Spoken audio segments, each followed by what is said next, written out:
this video is actually three problems into one video, and I want to answer them because they all kind of lead. Although there are three different questions, they all lead to somewhat similar results. So I want to show you my Google Docs, and then we'll talk about it.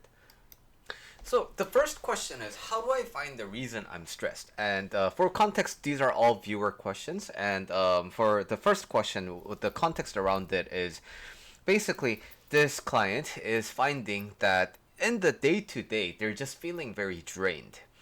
And when they wake up and they've had some rest and they're feeling good, they don't engage in kind of these habits that really kind of consume their mind. But after a long day, even when the day isn't necessarily full of like really hard labor or anything, but it just feels like a long day, right?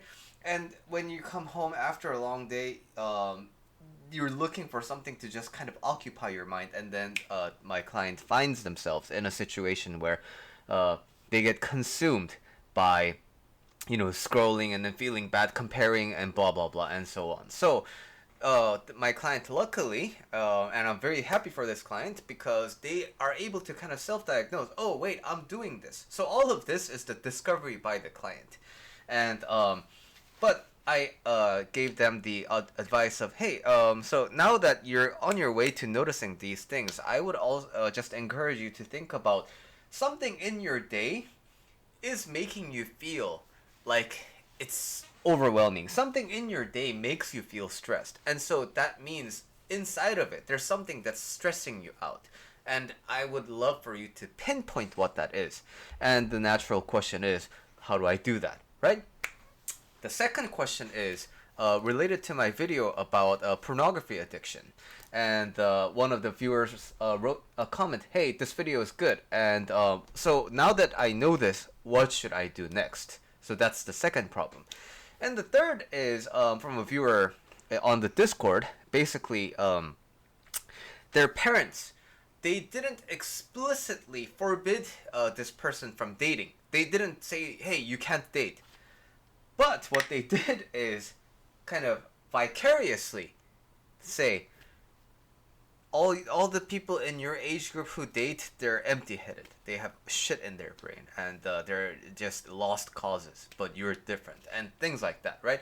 So, although it's not like a explicit forbidding of dating, this kind of ruins the prospect of dating for these type of people, right? Because the parents are so adamant and strong about that stance, which is really weird. Because why have how do you have a kid? You have to date, right? And so telling your kid these things, it makes very little sense to me. But anyway, let's talk about this one by one, and then let's all try to tie it all back together, right?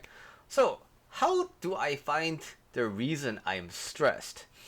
Finding the reason you're stressed, I think, comes from contrast. So when you take a break or are in the weekend, you feel different from the weekday. So this concept of contrasting experiences is really important. So how do you find that kind of a contrast? It's the experiment, right? Experiment of take one variable at a time, try removing that. So maybe there really are too many things in your day to get you feeling stressed. So maybe you remove working out temporarily for a week just to see how that feels.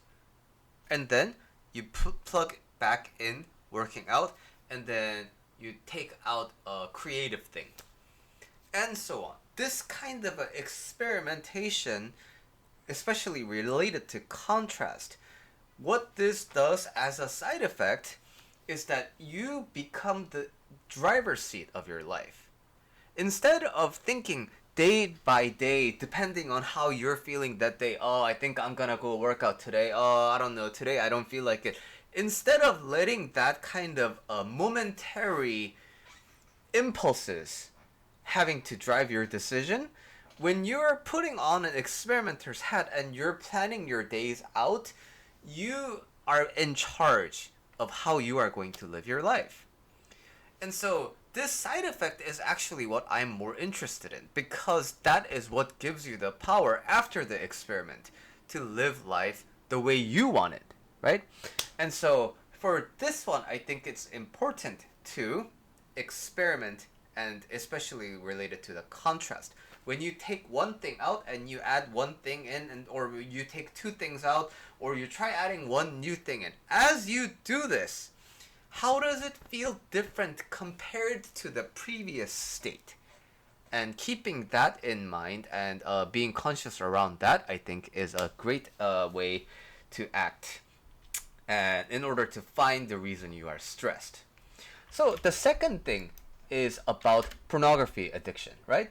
And this, I think, is a very strange kind of advice, but I got this from my teacher of around shame, David Frederick. And this is was very eye-opening to me when I first heard it. So this sounds super crazy, but what my teacher means is this: when people engage in a habit of addiction, many times it's so unconscious when they do it, right? So you think this is, making you feel good. It's the same as any other addiction, right? So you smoke crack because you think it's like good. You smoke cigarettes because you think it's good. You watch porn and you masturbate because you think it's good. But when you're actually in the moment of it, you're so turned off because this is just a routine that you kind of lose sense of what it actually means for you. So when you aren't escaping from something, when you are not trying to not do something that you're responsible for, when you're not overwhelmed, when you are relatively at peace, and you may not even feel like watching porn, at that moment you invite yourself to engage in your addiction with intent, and really slow down, as in, what am I searching for? And how is my body reacting to this?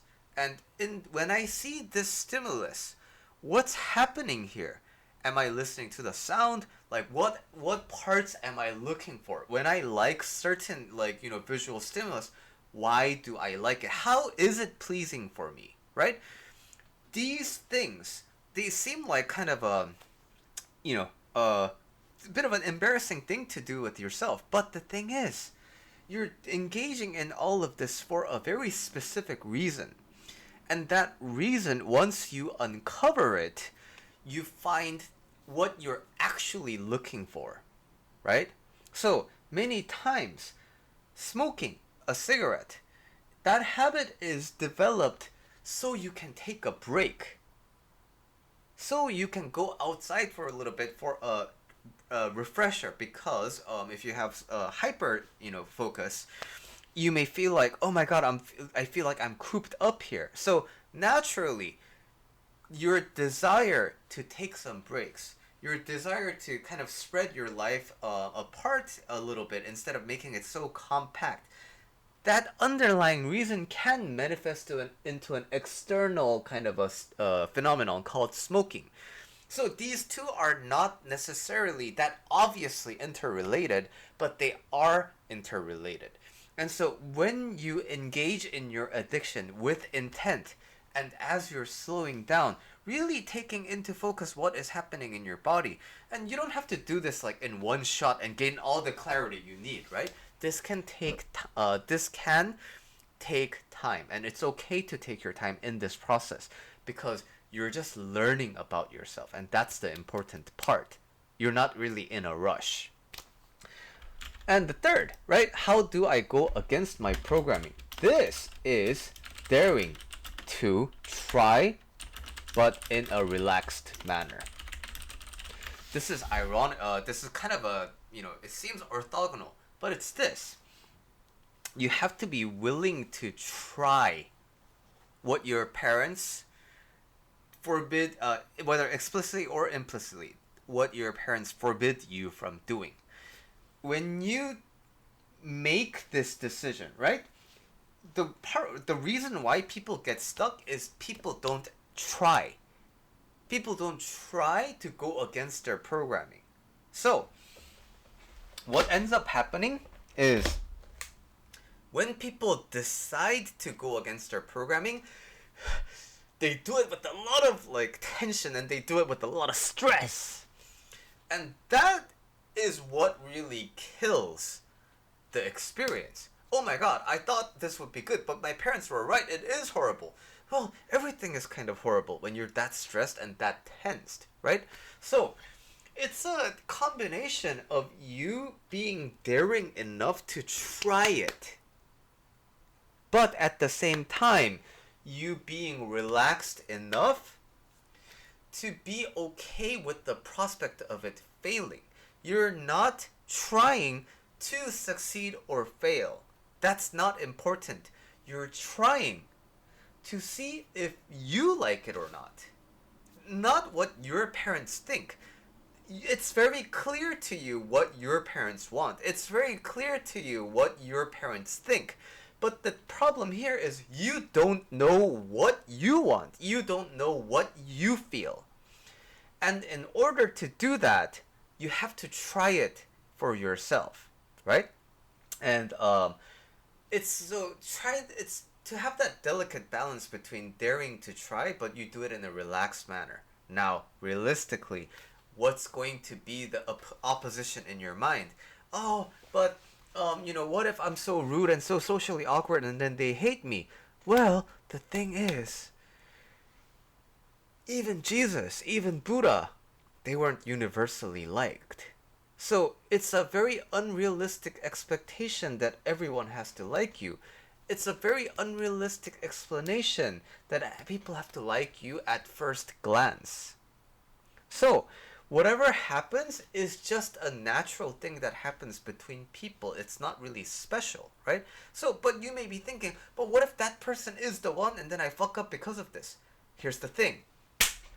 There's nothing that stops you from thinking that about the next person. And there's nothing that stops you from thinking that about the next person. Because why? As long as you decide the grass is on the greener side, as long as you decide this is your perfect partner, that is what makes something a missed train, missed chance, missed bus, or a soulmate, right? It's all in here. It's all in here. So, that perspective of nobody needs to like me, nobody needs to hate me. It's okay and natural for people to either like me or dislike me because the world is big and there's a lot of humans. And it's okay that you're not in trouble because somebody doesn't like you, because somebody doesn't find you awkward, right? But again, these things are very stressful for the mind, right? But you gotta understand, that stress is what prevents you from actually getting out of this. And this stress is what encloses you even more and more. You have to do something about it. And what you do is you dare to try, but in a relaxed manner. So, what ties these three problems together is you engage with consciousness. You engage while you are connected to yourself. You don't engage when you're activated and when you're feeling hyper stressed and you're triggered. You're not doing these things in that state. You're doing these things when you feel in control of yourself, right? And that's the common thread that ties these things together. You plan your week, you try different things in contrast because you're conscious. You're using your willpower to do it. You engage in your addictions with intent because you are engaging with clarity. Turns out you may not even like it, but it's just the force of habit. Third one, you have to try, right? But you're not gonna be able to try unless you are connected with yourself. So, this is just a kind of a different way of saying, how do you deal with all of these problems? Meditate. But meditation is it's really not that complex. It's takes some time to getting used to, but that one around 1 month that you settle into the habit of meditation is gonna pay off in a really long run. Your life pre meditation and post meditation, just 1 year's difference is gonna be insane amount of difference. And want to learn more about meditation and staying with yourself, come to my Discord channel. There's a meditators channel. We can talk about meditation, or hop into the I Need Coaching channel, and then we can talk more about the topics that were discussed in this video. All right, and I'll see you in the next video.